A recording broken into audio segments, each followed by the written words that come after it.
O Movimento Democrático de Moçambique convocou esta quarta-feira em Maputo a imprensa para manifestar o seu posicionamento sobre o discurso do Presidente da República, Daniel Chapo, sobre o combate às manifestações violentas registradas um pouco por todo o país. Para o MDM, a Polícia da República de Moçambique tem uma carta branca assinada pelo comandante-em-chefe das Forças Armadas de Defesa de Moçambique para assassinar o povo moçambicano.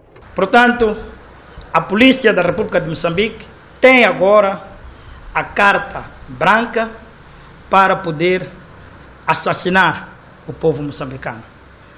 E é preciso recordar que desde o dia 9 de outubro, talvez um pouco antes, membros da oposição têm sido vítimas de assassinatos pela polícia e agora vamos atingir níveis muito mais altos de agressão ao povo moçambicano.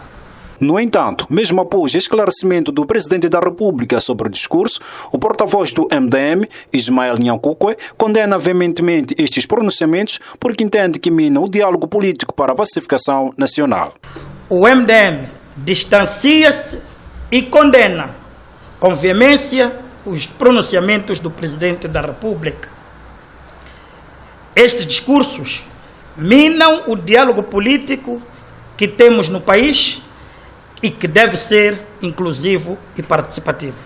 Ismael Nyankukwe manifestou ainda sua preocupação pela perseguição e assassinato arbitrário dos membros dos partidos políticos da oposição. O direito à manifestação é, pois, um direito constitucional que deve ser respeitado por todos, incluindo o próprio presidente na qualidade de mais alto magistrado da nação. Não podemos promover no país execuções sumárias, como tem acontecido com os membros da oposição. Tentativas de assassinatos, como aconteceu há dias ao Denis Tivane e outros quadros que também sofreram atentados de morte. O porta-voz do MDM apela à sociedade, sobretudo o governo, para criar mecanismos de coesão do Estado moçambicano, união e reconciliação nacional. A reunião do Conselho Nacional do Partido Renamo, que estava agendada para os dias 7 e 8 de março próximo, foi adiada por razões não especificadas. Em conferência de imprensa, o porta-voz do partido, Marcial Macome, limitou-se a considerar motivos ponderosos, porém, a comunicação deixou claro que a decisão é de Ossuf Momad. Por incumbência de Sua Excelência, Presidente Ossuf Momad, a Comissão Política Nacional comunica aos órgãos de comunicação social, aos conselheiros do partido a todos os níveis, ao nível nacional, aos membros do partido, à população em geral e a todos os interessados que a reunião do Conselho Nacional, agendada para o dia 7 e 8 de março, fica adiada por razões ponderosas para uma data a anunciar. E sobre o tema de combate às manifestações, a Perdiz condena e repudia os pronunciamentos do Presidente da República sobre a fórmula a ser aplicada para o seu combate. A política nacional condena veementemente os pronunciamentos do Presidente da República a quando das suas intervenções fazendo o juramento de jorrar sangue dos moçambicanos. O Partido Renamo é pelo respeito da Constituição Nacional. Ao associar a Renamo ao terrorismo em Cabo Delgado, significa que o Presidente da República tem algum vazio histórico e precisa se reconciliar com a história. De tal maneira que os seus pronunciamentos não foram capazes de ir de encontro com o que está por detrás do levante social que o país atravessa. Significa que o Presidente da República não presenciou a greve dos médicos, não presenciou a greve dos professores, não presenciou a greve dos enfermeiros ou desconhece igualmente a greve dos transportadores, mas também desconhece o elevado nível de custo de vida que os moçambicanos enfrentam. Por isso, tem aplicado medidas defasadas com a realidade. A título de exemplo, a redução insignificante de combustíveis recentemente. Refira-se que o presidente da República, Daniel Chapo, recuou no seu discurso, alegando que suas palavras foram manipuladas. O presidente da República disse haver uma aplicação do dinheiro proveniente dos projetos socioeconómicos desenvolvidos na província de Cabo Delgado. Daniel Chapo entende que o volume financeiro proveniente destes projetos não reflete na vida das comunidades locais. O chefe de Estado falava esta terça-feira no encontro que manteve em Pemba e com organizações não governamentais e outros parceiros no quadro da visita que efetua àquela província da região norte de Moçambique. E neste apoio consegui perceber que há necessidade de conversarmos. A título de exemplo, nós, em termos de projetos que estão sendo levados a cabo aqui em Cabo Delgado, quando nós olhamos, estamos a falar de cerca de mais de 2 bilhões de dólares norte-americanos. Cerca de 2 bilhões e 300 milhões de dólares. É muito dinheiro em qualquer parte do mundo. Quando nós somamos os volumes financeiros de todos os projetos que estão sendo levados a cabo aqui em Cabo Delgado. E nestes projetos, alguma coisa nos diz que se estes valores fossem devidamente aplicados, teríamos coisas mais visíveis no terreno.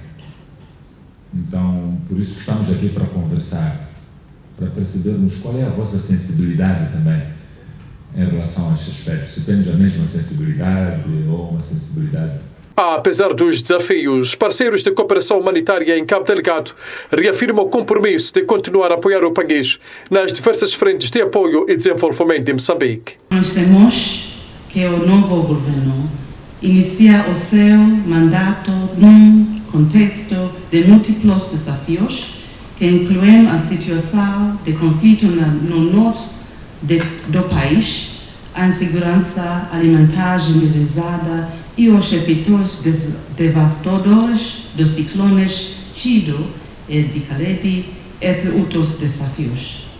Congratulamos Vossa Excelência pela aprovação do plano de ação para os primeiros 100 dias de governação.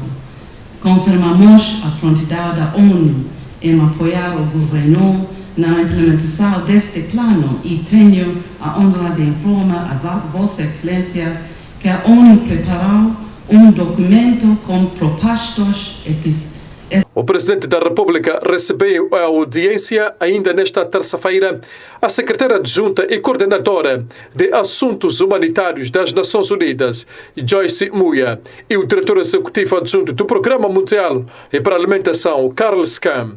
O encontro serviu para discutir a crise humanitária em Moçambique e reforçar o compromisso das agências internacionais no apoio ao novo governo moçambicano. Afirmar nosso compromisso para apoyar a sus prioridades.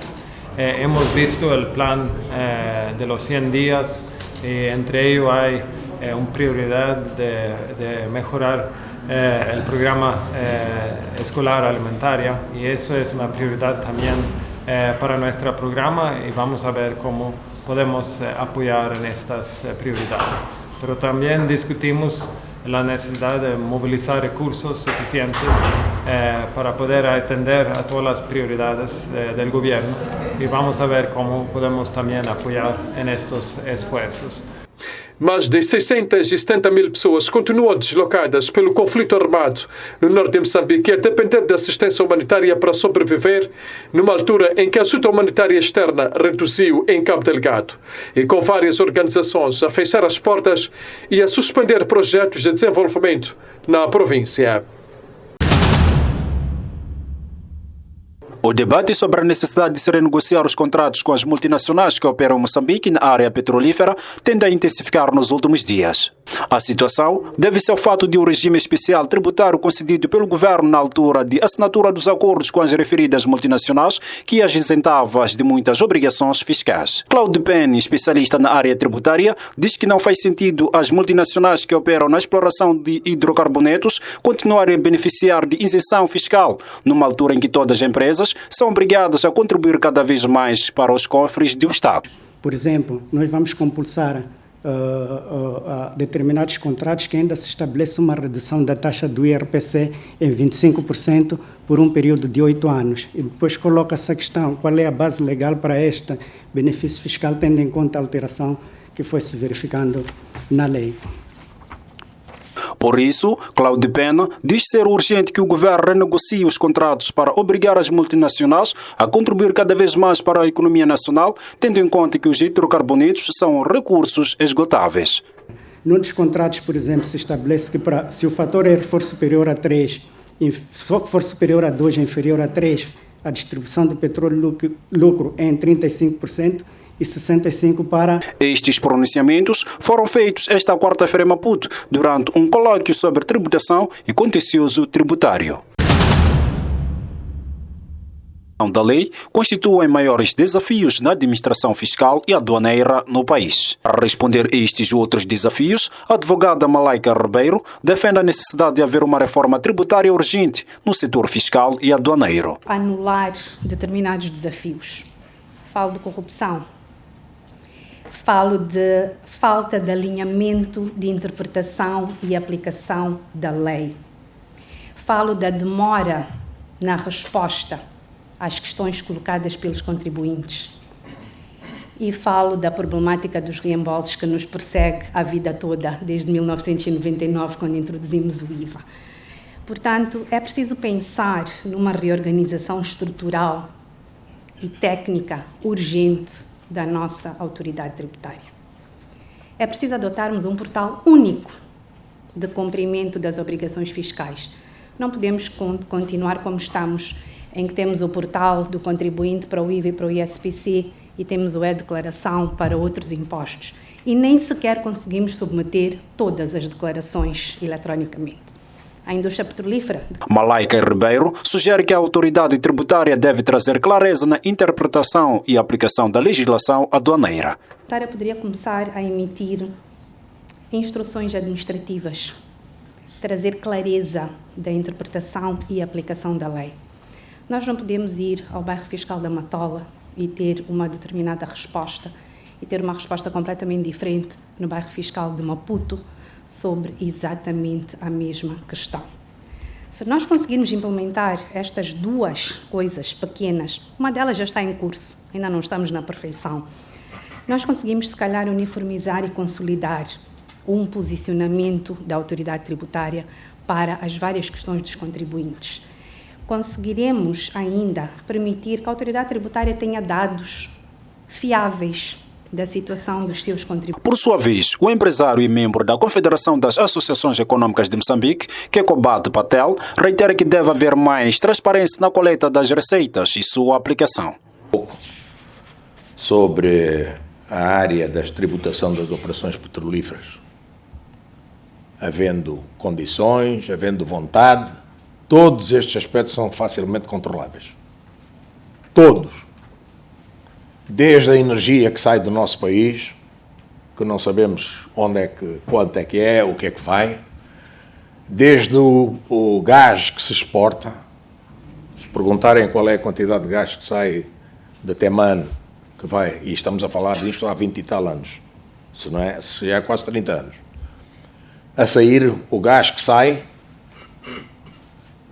quem é que controla o gás que está a sair, que passa ali na fronteira? Desde Teman até a fronteira, é um problema interno. Depois de passar, é outro. Então, é assim que o problema das receitas do Estado tem que ser controlado. É possível fazer-se esse trabalho, desde que haja vontade e condições para poder fazer esse trabalho. E toda aquela panóplia de dificuldades que a Malaika mencionou desaparecem. Aparece um processo completamente transparente. Estas informações foram partilhadas esta quarta-feira em Maputo durante a realização do colóquio sobre tributação e contencioso tributário no painel subordinado ao tema A Tributação Moçambique, Desafios e Perspectivas, organizado pelo Tribunal Administrativo. Na Beira, empresários do setor de transporte e logística manifestaram preocupação com a complexidade e demora no processo de certificação dos motoristas de cargas pesadas. A exigência de múltiplos requisitos e a morosidade na obtenção de documentos têm gerado dificuldades operacionais, afetando a eficiência das empresas e o fluxo de mercadorias na região. Uma preocupação manifestada recentemente a quando da visita do ministro dos Transportes e Logística, João Matlombe. Temos, quando vai a carga via fronteira Machipanda, na Machipanda não existe certificado fitossanitário. Quando vai via Tete, em Caloma, exigem via ficha, como é? Certificado fitossanitário. No mesmo país, só porque mudou de fronteira. Não temos que decidir o que é isso. Só porque aquele inspetor daquela zona recebe com aquela gente, isso então tem que cobrar a todos. O enxofre, está que o seu diretor sabe, nem não é culpa dele. Mas porque a lei diz que tem que haver certificado. Emitimos caminhão por caminhão. O navio tem 20 mil toneladas. Temos que ir ao gabinete e joelhar caminhão por caminhão. Emite um único certificado, pelo Bill of Lading. Então, há coisas que as próprias instituições ficam pesadas por serviços que nem sabem porquê, porque a lei só diz tem que fazer e tem que cumprir. Então, podíamos simplificar estes certificados. Em resposta, o ministro dos Transportes e Logística, João Matlombe, enfatizou que a certificação tem como principal objetivo reduzir o número dos acidentes rodoviários no país. A certificação dos motoristas, isso aplica-se mesmo a nível internacional. A ideia é que os motoristas, como acontece, nós estamos com muitos acidentes, estão a acompanhar. Só em janeiro nós tivemos cerca de 57 acidentes, 57 mortes resultantes de acidentes de viação. E sempre que há acidentes, os motoristas não são responsabilizados. Saem, mudam para outro carro. Acontece a mesma coisa também com o vosso setor. O motorista conduz mal, muda para outra profissão, vai mudando. Então ele vai mudando sempre de patrão em patrão. Segundo Matlombe, a implementação desse processo visa não apenas a segurança viária, mas também a padronização do setor de transportes para atender às normas internacionais. A Seleção Nacional de Futebol defronta no próximo dia 20 de março a sua congênere de Uganda, em mais uma jornada de qualificação do Mundial 2026 que terá lugar nos Estados Unidos da América, Canadá e México. Só até o momento, os Mambas ainda não sabem onde irão jogar, uma vez que o Estado Nacional do Zimpeto se encontra interdito pela FIFA devido à falta de condições para acolher jogos internacionais. Em entrevista exclusiva à TV Focus, o ministro da Juventude e Desporto, Caifadine Manansi, garante que o governo está a trabalhar no sentido de criar condições para que o jogo do dia 20 de março se realize no Estádio Nacional do Zimpeto. Vamos continuar a trabalhar para que os desafios que temos no estado do Zimpeto terminem e não tenhamos o problema de, quando há jogo, pensar-se no estádio do Zimpeto. O estádio do Zimpeto tem que estar ali pronto para receber o jogo a qualquer altura que haver um jogo marcado. Então o nosso trabalho neste momento como governo é trabalhar arduamente para ver se o jogo de março aconteça no estádio do Zimpeto. Para isso estão lá unidades a trabalharem para encontrarmos esta solução. Neste momento, de acordo com Caifadine Manansi, decorrem trabalhos de reparação do piso, ou seja, do relevado e dos balneários, principais problemas que levaram a FIFA a interditar o Estádio Nacional. Para se jogar lá não é o problema da vedação, não é? O problema é mais interno, a questão do relevado, daquilo que eu percebi quando fizemos a visita. O trabalho está-se a fazer mesmo internamente.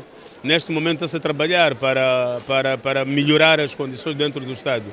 O que me pergunta sobre a vedação é um trabalho que vai ser feito posteriormente para que o estádio seja um estádio cada vez mais melhor e os moçambicanos sintam-se que de facto têm um estádio e que merecem esse estádio continuar a ser aquilo que é a felicidade dos moçambicanos quando vão ao estádio.